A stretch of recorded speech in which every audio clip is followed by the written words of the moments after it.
Don't spend all your life collecting this world's treasures. Death awaits us all, the destroyer of all pleasures. Every soul shall taste the bitterness of death, so prepare for the day when all your deeds are measured. You will die the way you lived, and you be raised the way you die, wherever you may be, whether you're in fortresses up high. Perfectly on cue, right at its appointed time, they say that death is the only truth and this life is but a lie. That time will come too when your loved ones will cry. Voices trembling as they inform your relatives late at night. So sad you had to go, you were such a nice guy. They said it wasn't your time, but that's not up to you and I. People will gather at your home when they hear the news of the calamity. Standard formality expressing their condolences to your family. The movement of time is nothing more than an erosion of existence in this dunya. So fulfill your faraid, renew your intentions, and hold on to the Prophet's sunnah, because time waits for no man. So why should it wait for you? You thought life was just a game until death decided to make its move.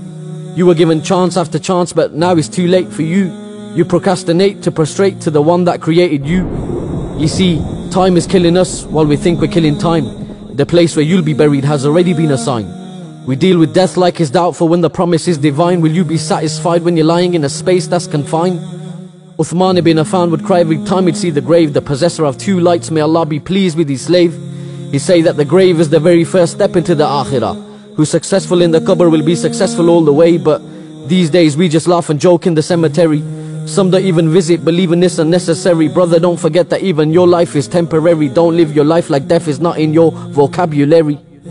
Others use the term death defying, but nobody's ever defied death. With every step that you take, you're getting closer to your last breath. The cries of the Sahaba, they would drown the sound of the khutbah every time that death was mentioned. Now our own loved ones pass away, yet we show no apprehension. Tomorrow's not guaranteed, but you're still worried about your pension. You were too busy with this world, gave the hereafter no attention.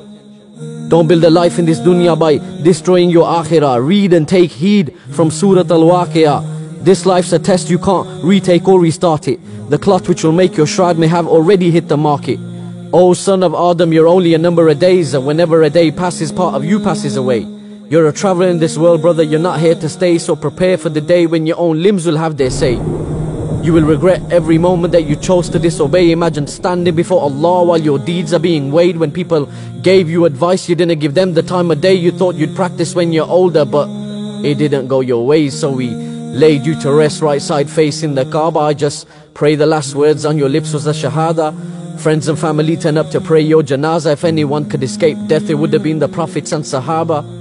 Hear the footsteps of your friends as they walk away from your qabr. Your family is in pieces, may Allah grant them sabr. No should have, would have, could have, now you can't blame it on qadr. Spoke as if you fought at Badr, but didn't get up to pray Fajr. Shaitan may have whispered in your ear, but it was still your own decision. Now you're wishing you spent your whole life in a state of submission. Two angels appear and they ask you three questions. Who is your Lord? What is your religion? Who was your prophet? I pray you state the right answers. Love for this world is a disease. It's a sickness worse than cancer, because if you dislike to meet Allah, Allah dislikes to meet you. Remember, you have an open enemy that will try to defeat you.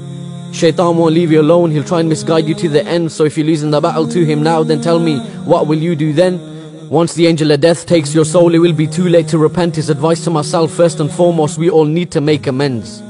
Don't want your soul to leave your body like a thorn branch ripping through wet wool. The world is small, our desires are large, the dirt will ensure we're finally full.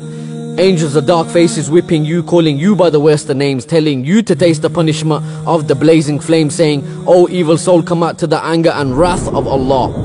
So while you're alive, make sure everything you do is fi sabilillah.